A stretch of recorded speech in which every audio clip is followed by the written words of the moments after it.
Hello दोस्तों, नमस्ते, प्रणाम। मैं आपकी संगीता पटेल अपनी यूट्यूब चैनल में आप सभी का स्वागत करती हूँ।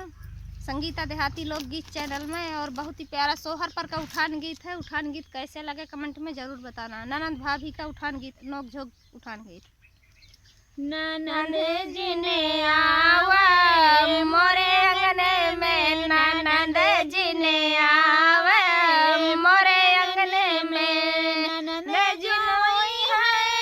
कंगना मंगी है, ननद जो आई है कंगना मंगी है, अंगना से देवे भगाई, ननद जी ने आवे मोरे अंगने में, ननद जी ने हे सती भतरा रे कुले बरनी, हे सती भतरा रे कुले बरनी, बहिन से बोलाई, ननद जी ने आवे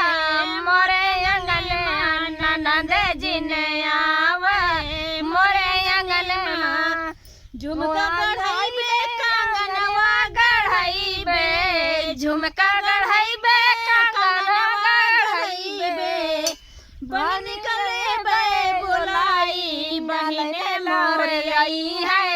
मोरे अंगने में, बहन मोर आई है मोरे अंगने में, ननद जिन आवे मोरे अंगने में, ननद जिन आवे मोरे अंगने में, तोहरे बहिन बिरना जो घर आई है, तोहरे बहिन बिरनवा जो घर बहिन मोरे आई है मोरे अंगने में, बहिन मोरे आई है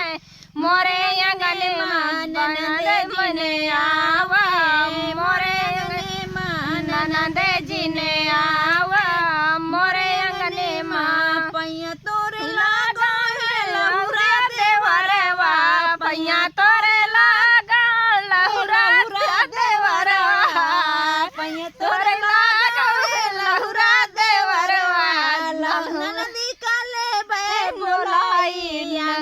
मोरे आई है आज मोरे ननदी, ननद मोरे आई है आज मोरे अंगने, ननद मोरे आई है आज मोरे अंगना, ननद मोरे आई।